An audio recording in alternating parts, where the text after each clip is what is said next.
Congregation, are you ready for the word? Mahina, are you ready for Him? Are you ready to renew your mind? If so, then may I please ask everyone to please stand up. Of course, in preparation and expectation that God will speak to us today. So, let's have a moment of silence as I lead you all in a short prayer.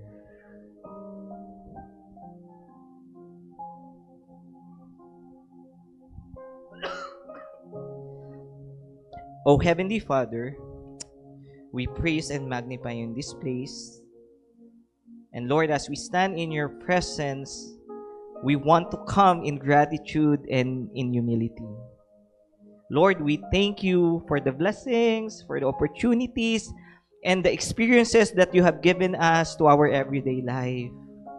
Lord, we acknowledge that you are the God of all season, and that your faithfulness and love endures forever. Lord, we confess that we may not always walk in your ways, and we will always fall short on your glory. But Lord, let your will be done to our lives. Give me the strength as well and courage to share your word today, and help us, Panginoon, to visualize and understand what is the right mindset that you want us to focus on doing and moving forward. After all, it's all about you.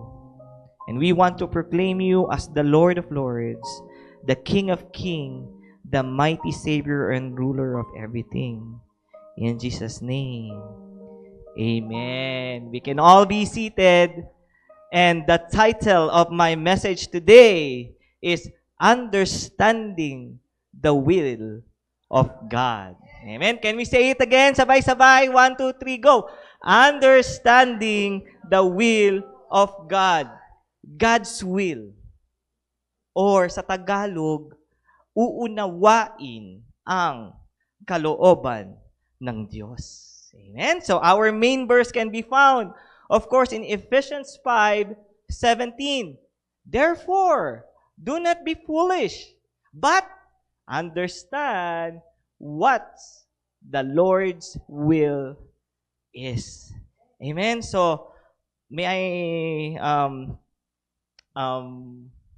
I remind everyone that maybe this topic is a little bit uncomfortable to us, but may I remind you all that this is the Word of God.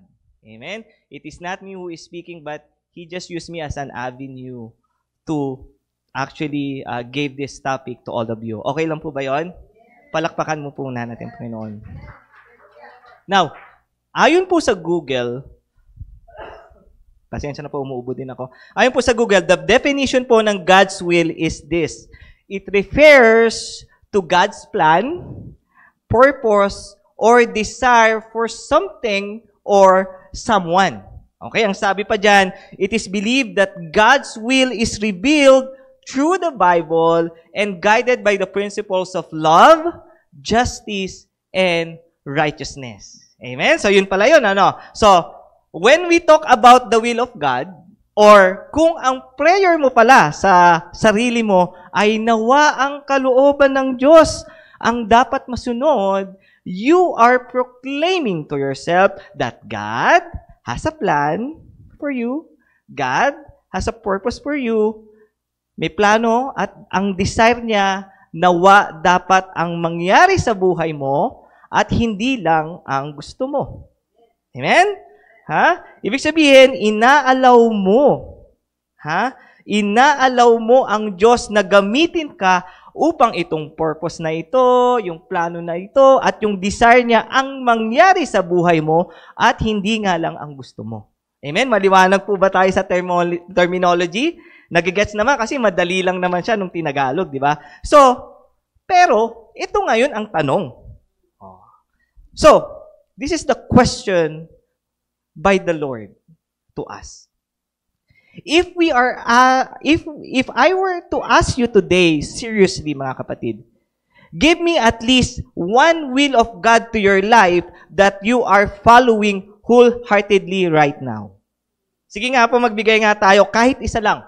What are some of God's plan, God's purpose, or God's desire that you are specifically obeying to your life? Can we answer it with confidence? Kasi dapat po malinaw po ito sa atin. Kasi baka mamaya sabi ng, oh, thy will be done. Oh God. Pero hindi naman pala natin alam ang kalooban ng Panginoon na gusto niya na gawin natin sa ating buhay. Di ba?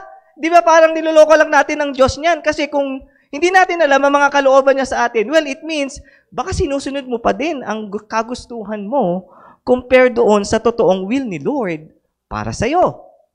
Oh, di ba? So, paano nga ba? How can we differentiate our own will to the will of God? How would we really know ito? Will to ni Lord. Ito, hindi. Hindi ito ang will niya para sa akin. Di ba minsan, kaya tayo nalilito kasi wala tayong definite understanding patungkol sa will ni Lord sa buhay natin. Amen? Kaya minsan, ito ang nangyayari. Pag dumadating tayo sa sitwasyon ng ating buhay na kailangan nating mag-decide kung saan tayo tutungo, napakahirap sa atin makita kung ano ba talaga ang totoong kalooban niya. Amen? Lalong-lalo na po if we are in a situation na we are on the crossroad. You know? Nagtatanong ka sa Panginoon, Lord, ano ba yung next step ko sa buhay ko? Which path should I take, Lord? Which of these two is your will? Is it me going to the right? Or is it me going to the left on the other side of the road? Amen po? Well, of course, ano ba mga practical sa example nitong mga sinasabi kong crossroad para maintindihan natin, no? Well, typical example is this. You know, Pastor, I'm praying about this for a while na, no? Should I go to another province, take this job, more high salary, where I would make more money, save some expenses, or do God want me to stay here? Where I have great community, I can serve the Lord, and I have a better fellowship to the people around me. That's a tough decision, right? Ano pa? Should I work on Sunday because this is double pay? It will help me financially. Or should I find a way to find a Monday to Friday job so that I can go to church, honor the Sabbath, and do the ministry that I promise? How do I know what is the will of God? Another example is this, you know, family ko nandito. Pero yung loob ko parang hindi kasi buo dito sa Canada. Di ba? Should I go back in the Philippines na doon sanay na akong mabuhay? Or should I be here to stay with my family? Should we go all back together? Lord, is this your will for us or is this only my plan for myself? Ano pa? Pastor, pakakasalan ko na ba yung long-time boyfriend ko? You know, okay naman siya. Christian na hindi. You know? Good and stable kasi. Yan. Like, hindi siya masamang tao, pero wala naman siyang pangarap at walang growth. Should I stay or does God have someone better for me? Alin ba doon ang kalooban ng Panginoon? It's a tough decision, right?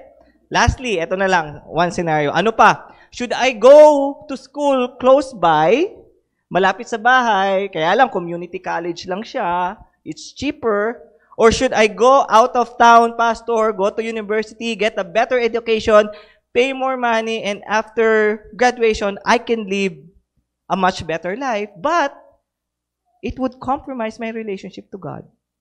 Oh, di ba? Right? It's just so complicated and so confusing to decide and to know which is the will of God when you are making some tough decisions in your life. So kung kayo ang nasa ganitong mga sitwasyon, how would you know what is the true will of God? Napaka-situational. But you see, mga kapatid, I get it. Kaya nga po ito ang pag-aaralan natin ngayon, di ba? Because you are not alone. And if you ever been in this kind of similar situation that I mentioned, meron kang sitwasyon sa buhay mo na hindi mo alam ang gagawin mo. Pero, yung kalooban ng Panginoon kasi ang gusto mong masunod sa buhay mo, I just want to tell you right now from the bottom of my heart, I feel you, mga kapatid. And I truly understand the difficulty you are facing. Pero hear me out. Hear me out. Listen to me very carefully. Minsan din po kasi mga kapatid, we need to understand. Kaya unsure tayo mag-decide on this kind of situation is because we are actually talaga terrified on making the wrong decisions in the eyes of the Lord. Tama, di ba? We are terrified. Takot kasi tayong magkamali. Kasi ang thinking ng tao, ganito, ang sa kalooban ng Panginoon, na kapag na-miss natin yung totoong plano ng Panginoon sa atin, akala kasi natin, God is going to punish us and He will put us in a permanent situation that we cannot escape anymore.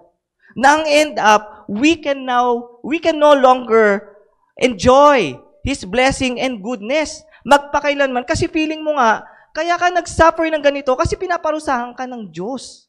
Kaya wala kang joy na maramdaman. Amen? But mga kapatid, tatandaan nyo to. I want to tell you right now that God is a loving God. Amen? And His will for you or yung kalooban niya sa'yo is more freeing and liberating. Huwag po nating isipin na restricting kasi ang kalooban ng Diyos. Na feeling mo kapag ginagawa mo yung kalooban niya, wala ka ng kalayaan sa buhay mo. Or kung in the past, na-miss mo yung kalooban ng Panginoon, well, it doesn't mean that you cannot do His will today. You see, God is always giving us a new beginning. Amen? And there is always hope in Christ Jesus. All we need to do is to change our mindset, i-renew natin ang ating kaisipan upang totohanan talaga nating ma-accomplish ang purpose at mga kalooban ng Panginoon. Kasi po, honestly, the core value of the will of God is always relationship. Let me explain. Because God is a relational God. Ibig sabihin, kung gusto mong malaman at sundin ang kalooban ng Diyos sa buhay mo, you gonna have to dig deeper on your faith. Because the more we get closer in relationship to God, the more He will reveal His plan and purpose for you. Amen? And to tell you honestly, God is not hiding His will for you. It was being manifested. It was being written all along in the Bible. And if you truly want to seek the will of God, then join me, kapatid, on understanding and discovering what is the true will of God to you. Ready na ba kayo? Amen. So, kaya po for today, lilinawin po natin itong mabuti. Kung ano-ano ba ang mga nireveal na kalooban ng Diyos sa ating buhay. So, without further ado, I will give you the 4 different aspects of God's will. This will be my 4-point sermon for today. The 4 layers of God's will that He revealed to us through His Word.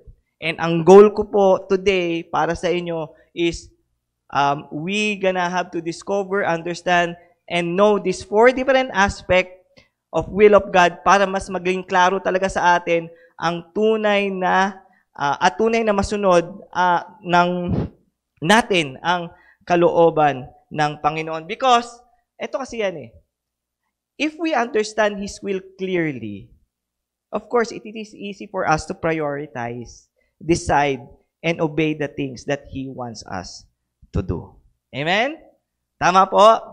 Makikinig po ba tayo mabuti? Can we give a clap offering to the Lord? Now, the first thing that I want to reveal to you about God's will is this. To know His will, we need to know His heart. I repeat, to know God's will, we need to know God's heart. Because the more we know Him through His words, the more we experience Him every day, and the more sensitive you get to the voice of the Holy Spirit, the more you can discern His heart and His purpose for you. At kung alam kasi natin ang puso ng Panginoon, malalaman talaga natin na ang concern lang naman talaga ng Panginoon ay para sa ikabubuti mo. Amen? So let's talk about God's will. So the first aspect on how God revealed His heart, His purpose, and His plan is point number 1. We need to understand the sovereign will of God. That is the first aspect of God's will. So, what is this God's sovereign will? Well, it refers to His absolute authority, control, and decree over all things. Amen? It is the unstoppable and unchangeable plan of God that directs all things toward His ultimate purpose. Paliwanag ko. In short po, when we talk about God's sovereign will to our life, it talks about the big picture. God has this perfect master plan that everything happens to this world, it would lead to this absolute plan and purpose towards for a better future. Amen? Yan ang sabi sa Isaiah 46 verse 10. Only I can tell you the future before it happens. Everything I plan will come to pass. And New Testament naman tayo. Proverbs 19:21. You can make many plans, but the Lord's purpose will prevail. Amen. You see, mga kapatid, all throughout the Bible, from the beginning until the end, God shows His sovereign will is unchangeable. When God spoke to create the heaven and earth, when God formed Adam and Eve, when we humans rebels against God through our sin, the sovereign will of God has been manifested. When He delivers the Israelites to captivity, when He allowed the Word became flesh in the name of Jesus, and Jesus would live out His life without sin and gave His perfect life to the cross, God's sovereign will make that happen. And on the third day, ano nangyari? Jesus rose again. And by the sovereign will of God again, anyone who calls the name of Jesus would be saved and redeemed. And he will be a new creation. And it is also by the sovereign will of God that one day, in the near future, the trumpet of God will be blown. And the dead in Christ will rise again, having a glorified body, and all the nation will confess that Jesus is Lord, and every knee will bow down before Him. And that day, the Lordship of the Son of God can never be denied anymore. Can we give a clap offering to the Lord? That, kapatid, is the will of God, the ultimate blueprint. So, it doesn't matter po kung pro-Duterte ka. It doesn't matter po how much you don't believe in the Bible. It won't matter po if you vote against this plan of God. What you do, what you don't do, how good you are, how bad you are, we can never stop this sovereign will of God. Itong kalooban po na to ng Diyos, mangyayari po ito 100%. Nananampalataya ka man sa Kanya ng totoo o hindi. Nakikipag-isa ka man sa Kanya o hindi. Kung nilalaro mo pa yung commitment mo sa Kanya sa ngayon, ayaw mo man siyang kilalanin, it cannot be stopped by your bad decisions. Kahit maglinger ka dyan all day sa mga painful situation mo sa buhay, kahit ayaw mong baguhin ang sarili o isip mo, please know this, kapatid, it's just a matter of time that God's sovereign plan, purpose, and ultimate desire will come true. So ang tanong, makakasama ka ba sa ultimate plan na ito ng Diyos? Makakasama ka ba sa pag-agaw?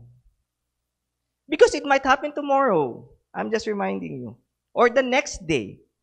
And we cannot stop this inevitable truth.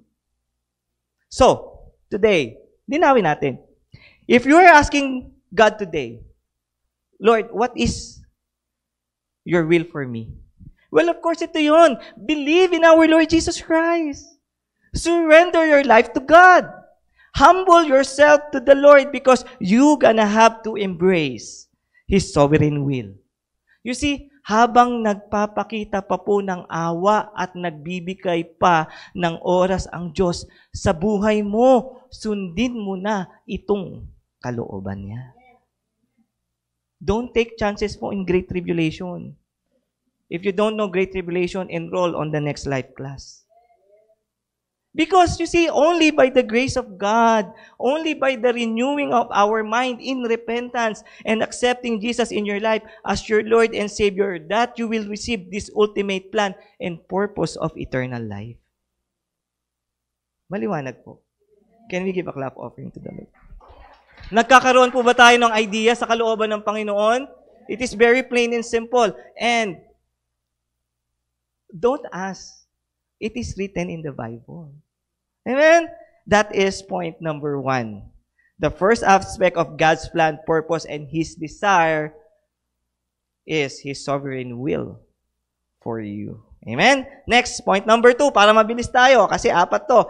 The second aspect on how God revealed His purpose, His plan, and desire for us is point number 2 nga. We also need to understand the moral will of God or the revealed will of God. So sa Tagalog po, naihayag na kalooban ng Diyos.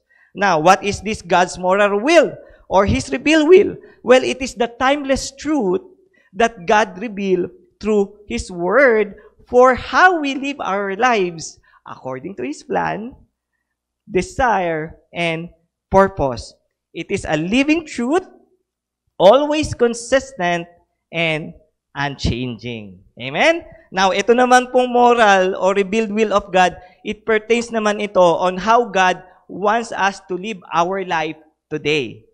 You see? As He revealed His moral view through, of course, the written words in the Bible. Now, in contrary po to the popular belief, ito pong moral will of God is always stable and can never be bent. It means it doesn't change over time. Gets niyo yan? It doesn't change when the culture change. Amen? Kaya nga consistent hindi nababago. It doesn't bend when public opinion is against it or the government is denying the truth about it. If we don't like some portion of it, we can never change it based on our preference or convenience. Itong moral will of God. Amen? The moral will of God, hindi po siya parang menu ng pagkain na pipiliin mo lang yung gusto mong kainin sa salita ng Diyos tapos yung iba i-disregard mo na. Hindi din po siya ino-omit o na-o-omit o nawawalang bisa kung karamihan ng tao sa mundo ay winawalang bahala na ito o hindi sinusunod itong kalooban ng Diyos na isinulat niya. You see, in the moral view of God, ang mali ay palaging mali at ang tama ay palaging tama sa harap ng Diyos. Amen? It's always true and it is always pleasing in the eyes of the Lord pag sinusunod natin itong kalooban niya na to. And so again, this is the question for us today. If you are asking right now, what is the will of God to your life? Well, it is not a secret again. We just need to follow God's heart in order for us to seek His will. And the moral will of God for us in our everyday life can be found in 1 Thessalonians 4:13. Amen? Basahin natin. It is God's will that you should be NLT naman. God's will is for you to be Amen? See, ito po ang ikalawang aspeto ng kalooban ng Panginoon sa atin araw-araw. God's will for you is to be holy or to be sanctified. Amen? To progressively follow and obey His written words after you proclaim to the world that you belong to Him. That is His moral will for you. Amen? You see now, the word holy in the Greek is the word hagios. Everybody say hagios. It means to be set apart. It means to be different. It means to be sacred or being dedicated to God every day. In short, God doesn't want us to imitate the sinful, fallen world. Amen? dapat merong separation. He doesn't want us to act like people who don't recognize His values. We cannot be driven and influenced by the hardened heart of this world. Ang katigasan po ng puso at ang pride ng mundo, wag naman sanang ma-impart pa sa atin. Tayo po na nakakilala sa Panginoon. And this will of the Lord is also part of the main goal of discipleship. Tama? To teach among ourselves how to obey all that He has commanded. Amen? And so, ganito yan eh. If you are still behaving like them, if you still talk like them, you are still living in the lie na okay ka lang. You only do God's work when convenient sa'yo. You might have the assignment, pero wala ka ng alignment sa Panginoon. Ang commitment mo, pag-pray ka na lang. Magsisimba ka lang kapag komportable ka lang. At kapag, ano yun, yung kapag ka kinokorek ka, hindi mo na maramdaman yung conviction ng Holy Spirit sa buhay mo. Manhid ka pag may ginagawa kang mali, tapos pag pinagsabihan ka, nagkaroon ka kagad ng pakiramdam. Bigla kang na-offend. Bigla kang nagkaroon ng emotion. Yes, you see, we cannot live a perfect life. But here's my point. Kung wala na pong nangyayaring sanctification process sa buhay mo, at kung wala na po tayong pinakikinggan sa salita ng Diyos, lahat na lang nag-advise sa'yo, gina-justify mo na mali, para maging mukhang tama yung ginagawa mo sa sarili mo, wala nang maturity, stagnant ka na lang, then where is that separation? Where is that metamorphosis? Mawawalan yata tayo ng kuryente, ayaw yata ito ng Diablo. Where is the progress in your Christian living if we stop developing in maturity? So pag ganito po ang mindset natin, assess yourself. Are you really doing the will of God na pinagpipray mo sa buhay mo? Lord, let Thy will be done upon me. Can we give a clap offering to the Lord? You see, ang mahirap po kasi sa atin ganito, no? Ito pa. Babanatan ko pa. Ang mahirap po kasi sa atin ganito. We want God direction for our future. Lord, ituro mo sa akin ang daan, ang tamang desisyon. Pero ang problema naman, we ignore His direction for how we live today. Ang thinking mo kasi, ang kalooban ng Panginoon, para lang sa malakihang bagay. Nagsimula ako sa Heaven of Worship, 11 years na ako nagpapagamit sa iyo, non-stop. Yes, ito yung will niya sa akin, pero kapatid, part lang yan. Kasi, ang gusto ng Panginoon, nakalooban din niya sa iyo is mabago ang buhay mo araw-araw. Amen? Ano pa? Gusto mong ipakita sa iyo ng Diyos kung sino yung mapapangasawa mo. Pero ayaw mo naman sundin yung standard ng Panginoon about love and courtship. Gusto mo, gwapo, maganda lang. Pero walang relationship sa Panginoon. You see? Gusto mo promotion, salary increase, pero in terms of finances, hindi ka naman nagiging tapat through giving kapag meron ka ngayon. Gusto mo ng change of atmosphere or level up, pero dito pa lang sa posisyon pala na inilalagay sa iyo ng Panginoon, hindi ka naman nagiging good steward. Gusto mo lang sundin yung kalooban niya pag extraordinary, yung pang-pedestal. Pero yung kalooban niya na gawin mo specifically para sa pamilya mo, ini-ignore mo naman pala. We want the fruit without the faithfulness. We want the blessing without the obedience. And the bottom line, kapatid, is this. Like it or not, we cannot walk in God's will if we are disobedient to God's word. Period. It might be uncomfortable to hear, but hear me out. The moral will of God will never be bended by our own preference and convenience. Can we give a clap offering to the Lord? So, let's just keep it very simple, mga kapatid. Again, ito ang tanong. What's God's will for me? Well, we go through the Bible. Let's start doing and practicing what He already said in His words. Ano-ano mga instruction ng Panginoon na isinulat niya para sa atin? Well, first, forgive. Because you have been forgiven.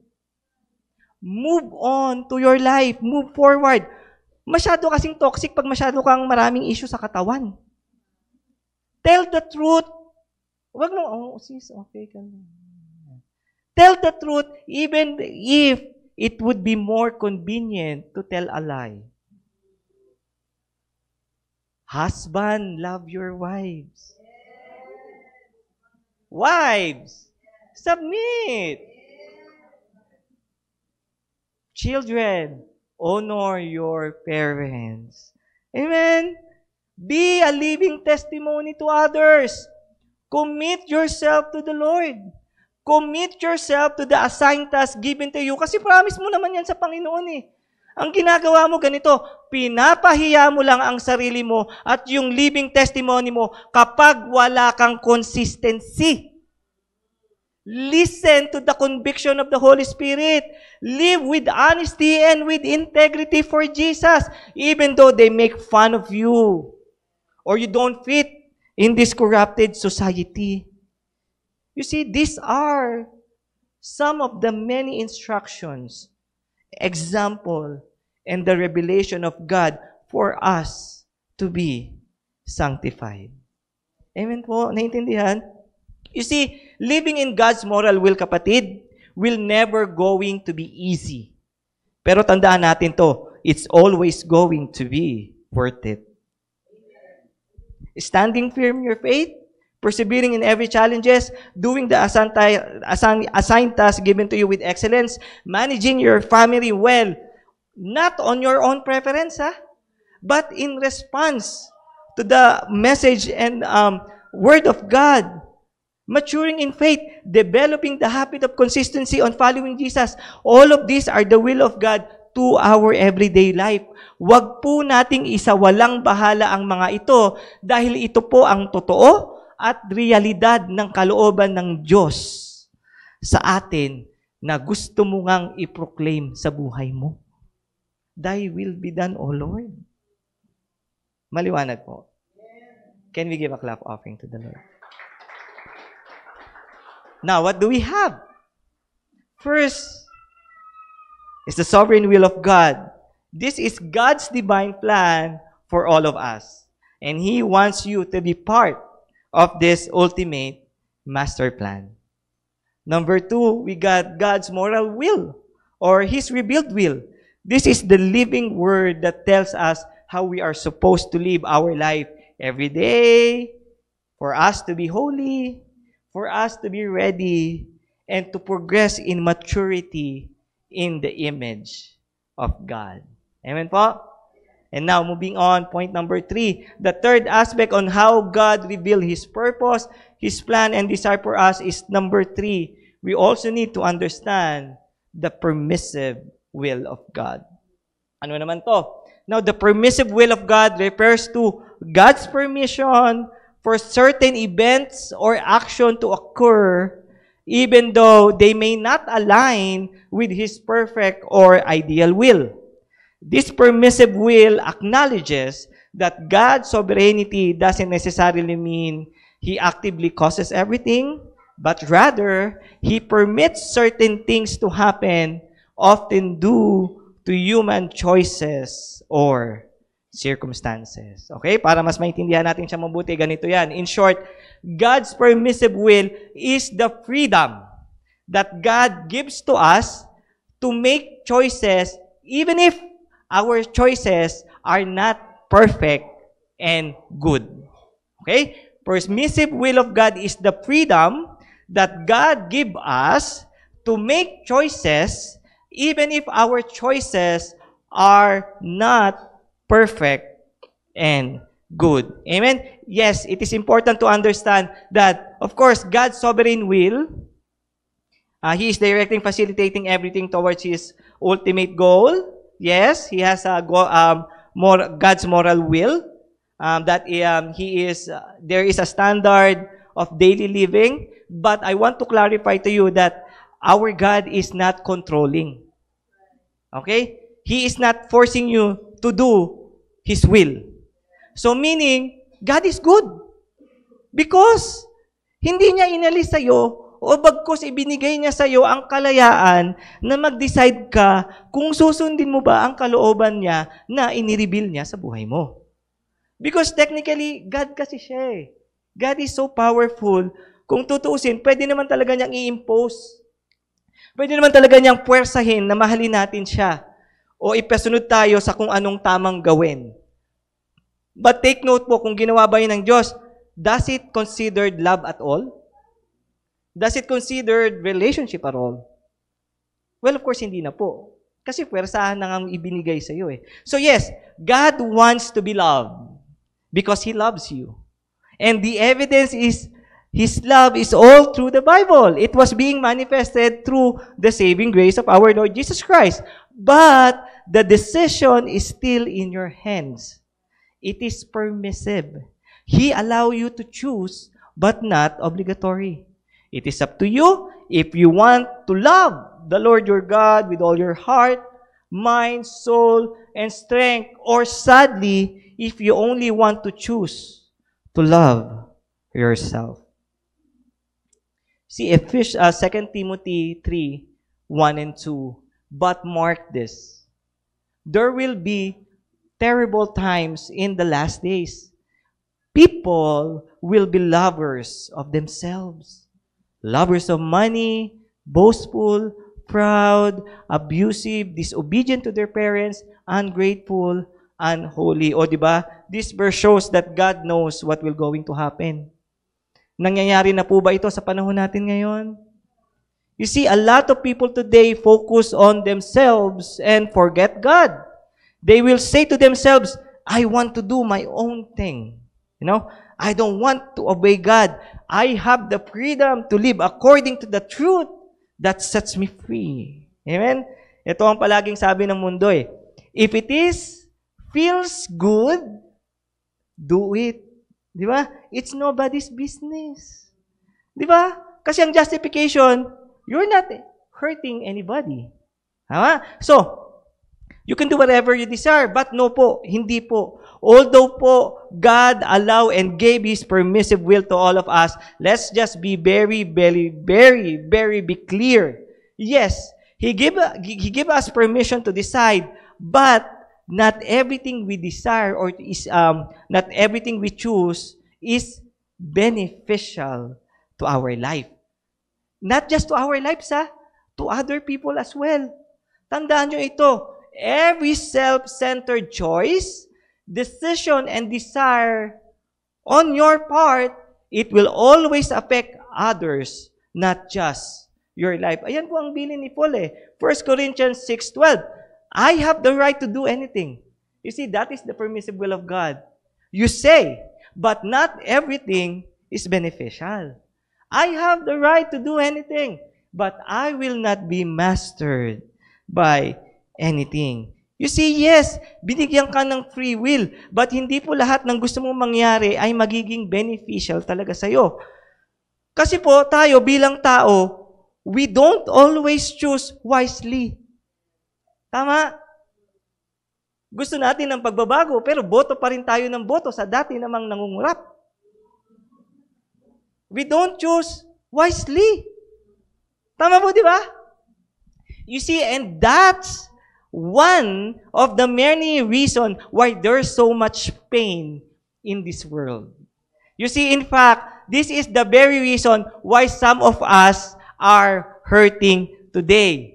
Because we do stupid things based on our selfish desire that catch us up today. And now, we or our loved ones are suffering the whole consequences. And yes, alam mo, naintindihan ko din eh. Minsan, hindi naman talaga natin kasalanan.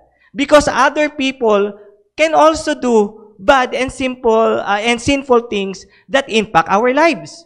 You see, it can be the bad decisions of your parents, spouses, or anyone closer to you, and you can be the victim of the wrong and bad decisions of the people around you. Tama? Hindi mo kasalanan. Pero nasasaktan ka kasi merong mga bad choices na nangyari sa buhay mo at ikaw ay parang nag-benefit doon sa kasalanan na yun.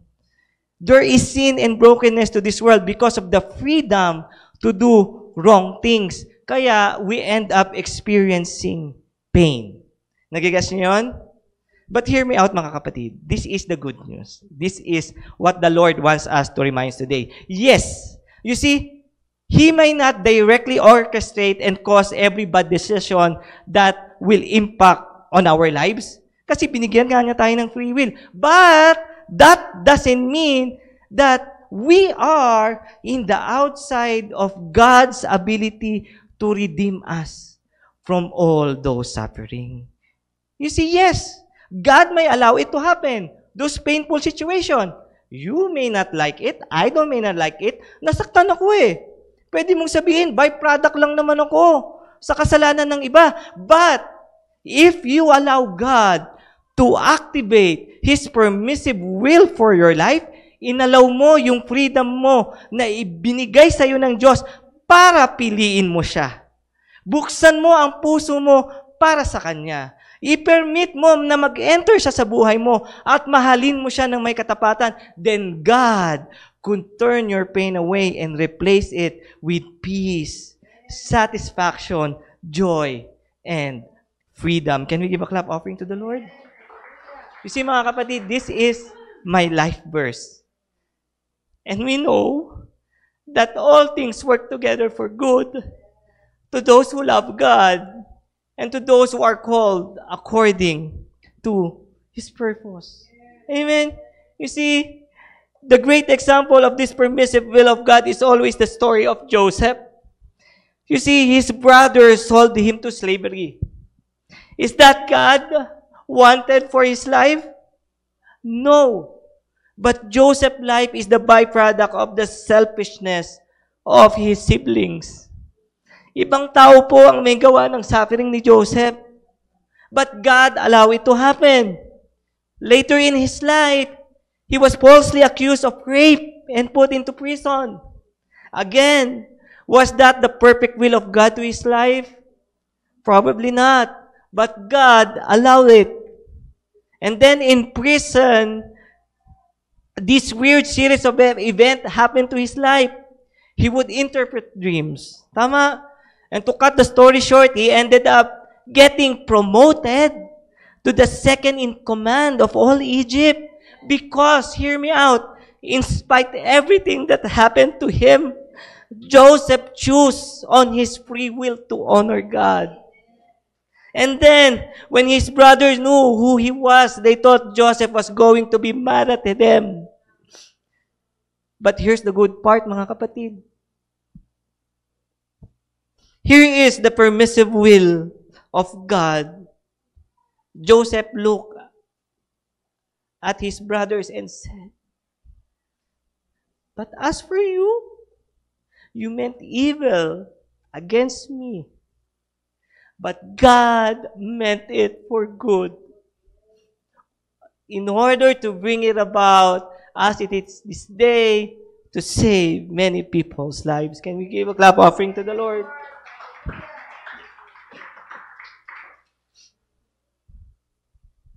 Yes, sometimes people do hurtful things.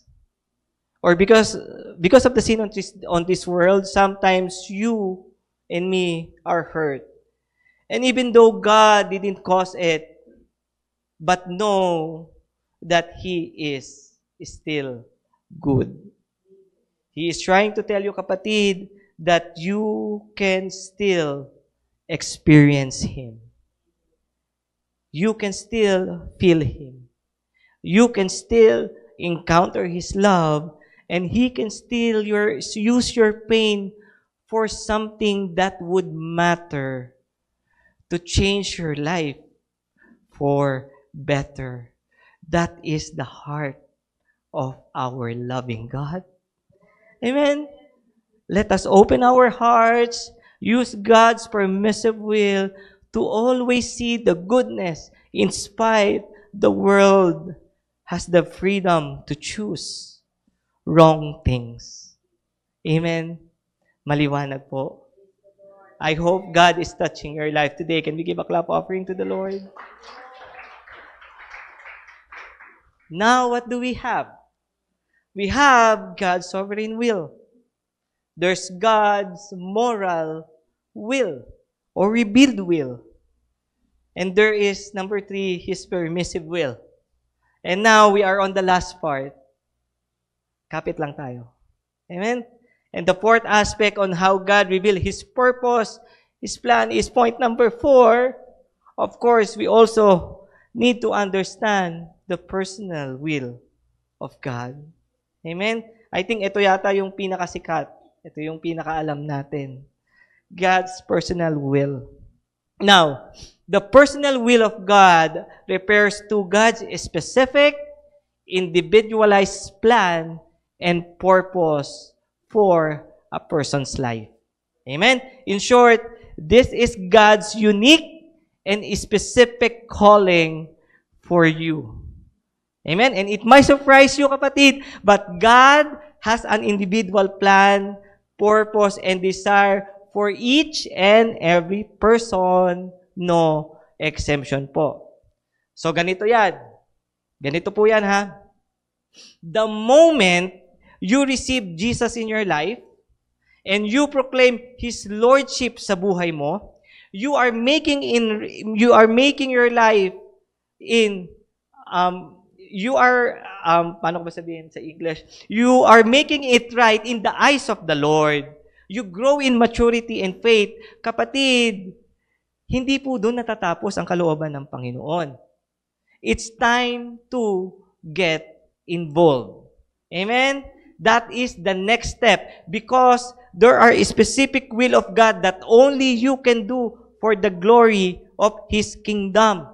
Because we are not just saved from, but we are saved for. Ulitin ko, no?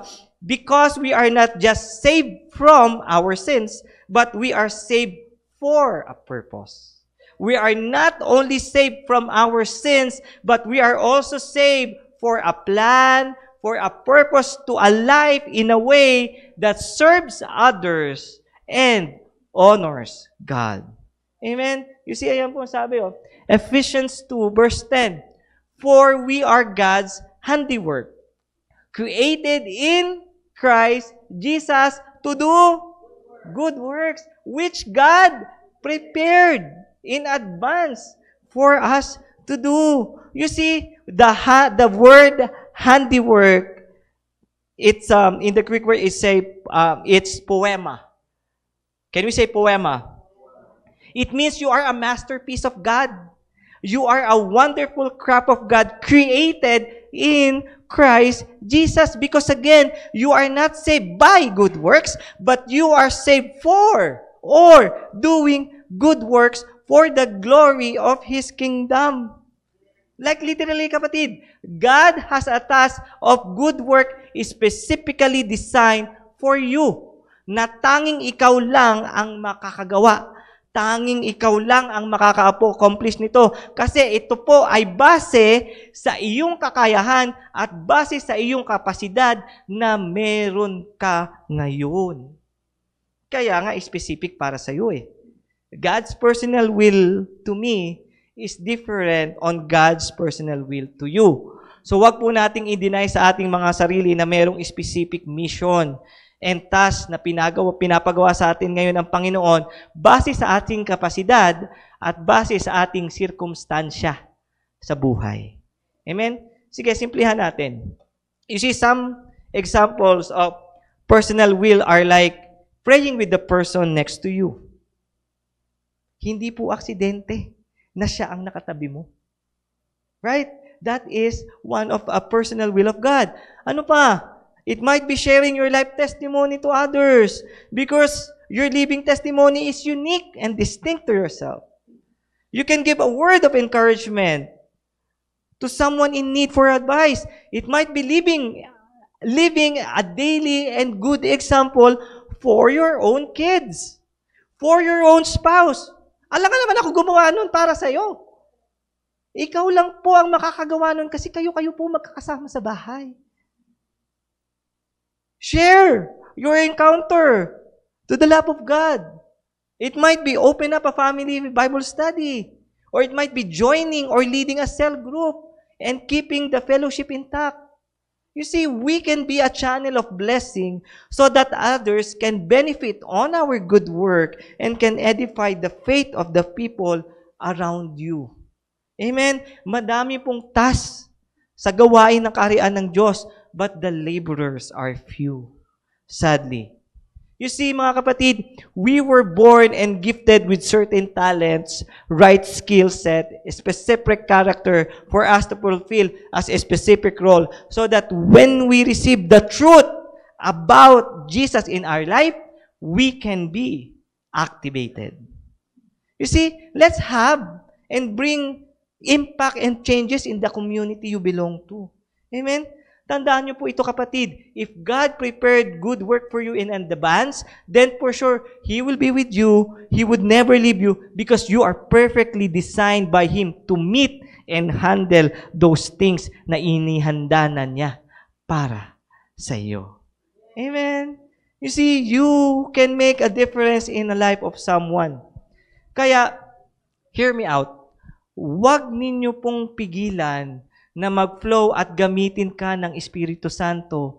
Kasi baka mamaya, wag naman sana, baka dahil hindi mo naman kasi ina-accomplish ang nais ng Panginoon sa'yo, tinatakasan mo pa, nilalaro mo pa, wag naman po sana baka kunin ka na lang niya agad.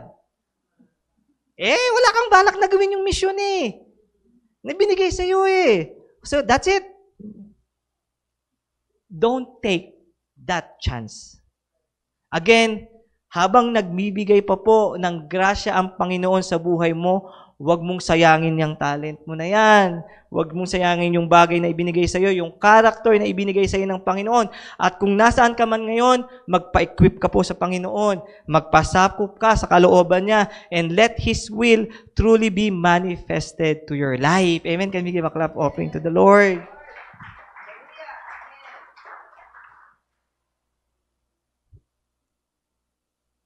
Psalms 32, verse 8.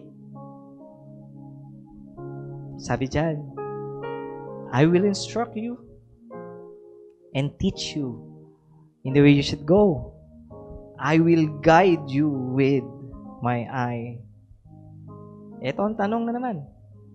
You want to know the personal will of God to your life? Again, know His heart. Dive deeper into your faith in Him. Listen to the voice of the Holy Spirit dahil ang personal will po is unique po sa bawat buhay ng isang tao. Know yourself, know what you are capable of, and ipa-enhance mo ito sa Panginoon. Magpa-align ka sa Kanya. Wag ka lang pong kumuha ng assignment kasi kaya mo. Iba po ang will ni Lord kaysa sa hiring process ng kumpanya. Hindi po ito positional basis. Kasi pwede ka pong gamitin ng Panginoon hindi lang dito sa church. Specifically nga, family talaga Diba? Amen? And please, I don't want to hear this. Don't ever think that you are not qualified. Dahil all of us po truly not qualified naman talaga to serve the Lord. But, for as long as you proclaim, it is about Him and not about you, then with open arms, I encourage you, kapatid, magbagamit ka sa Panginoon sa skill set na meron ka ngayon. And as the verse said again, God will instruct you. Listen. God will teach you. God will guide you. His loving arms.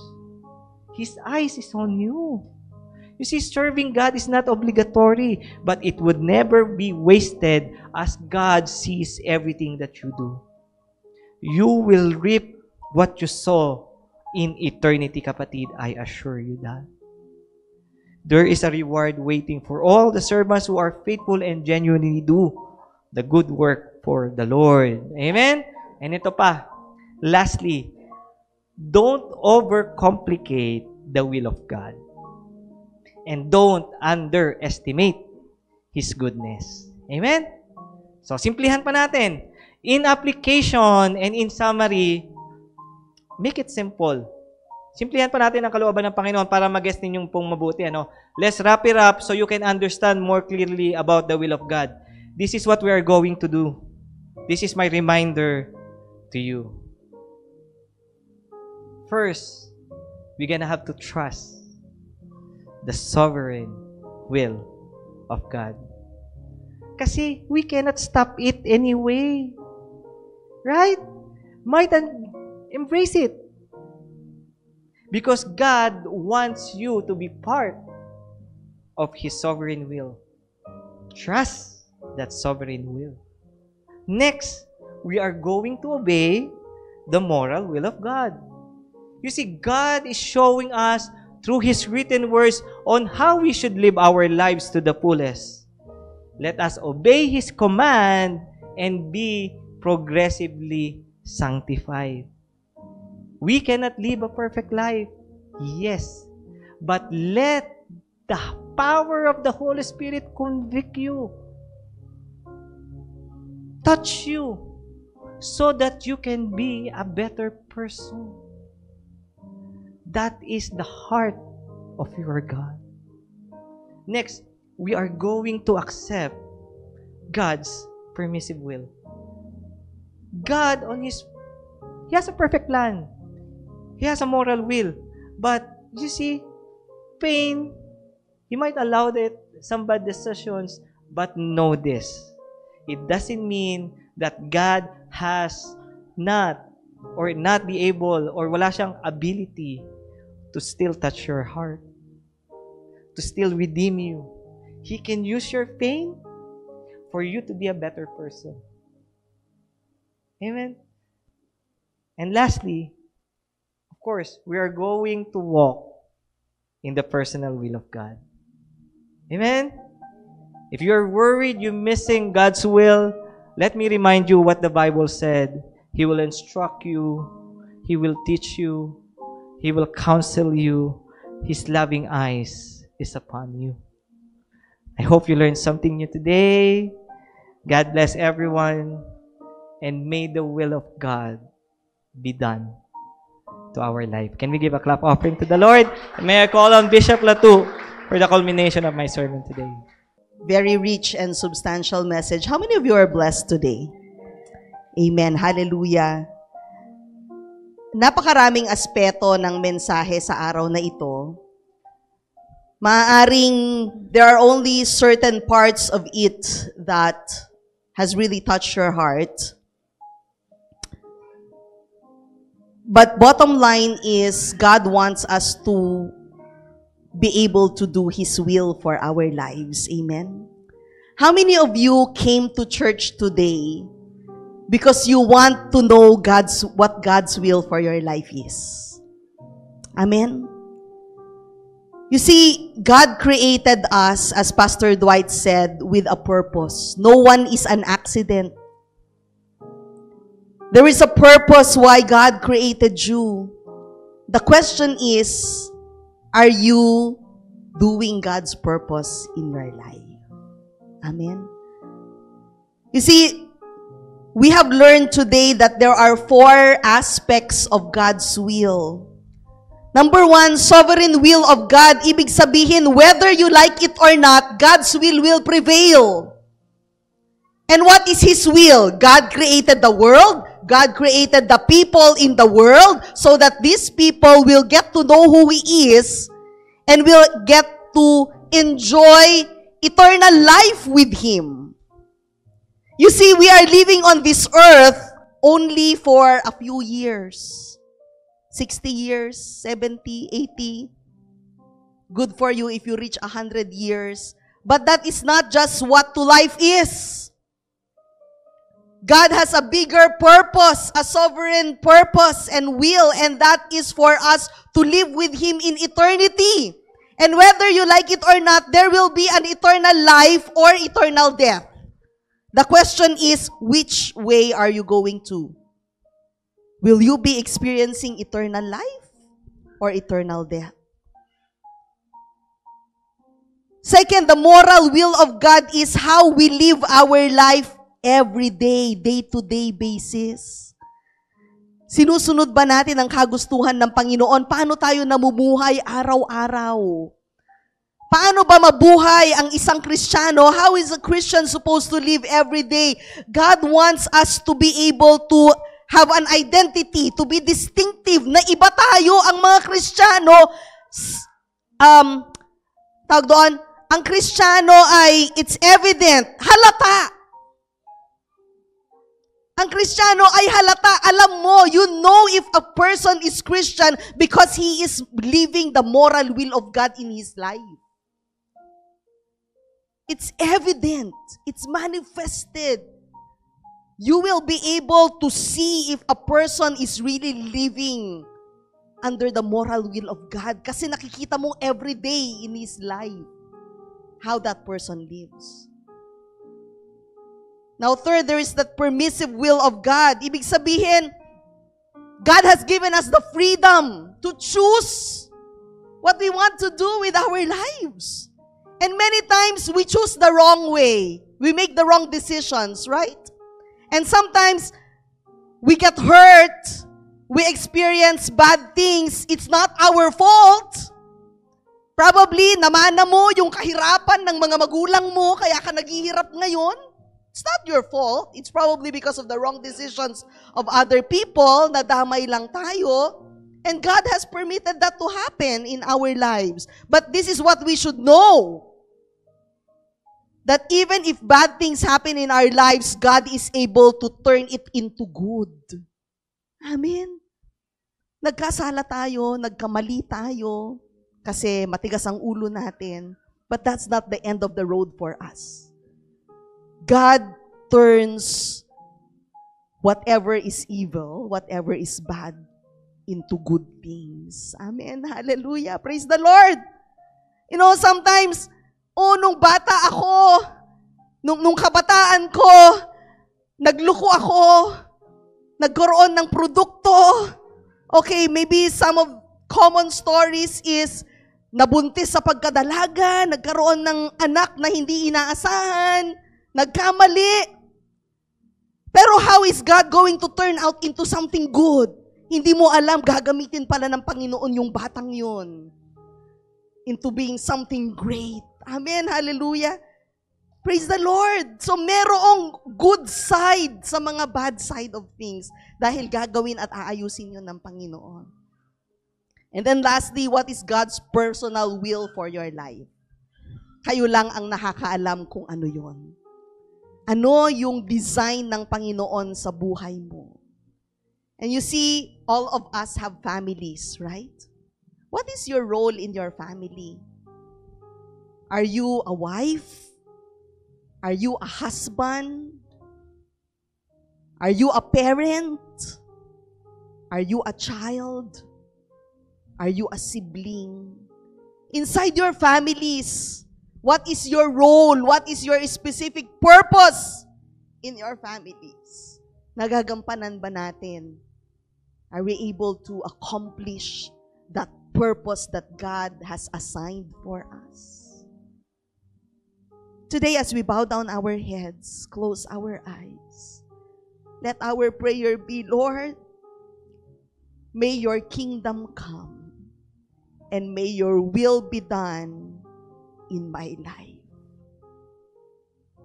Lord, help me to know what your specific plan for my life is. Oh God, there are times that we may be in crossroads, we don't know where to go. But we ask your Holy Spirit to illuminate our paths, oh God. Lord, we ask you to open doors wide that you want us to enter. And we ask you, oh Lord, if there are doors that are open but are not supposed to be for us, Lord, shut it down. Isara mo, Panginoon, ang mga pintuan na nakakatempt upang hindi namin pasukan ito. Because we only want to be able to enter doors that are your will for our lives.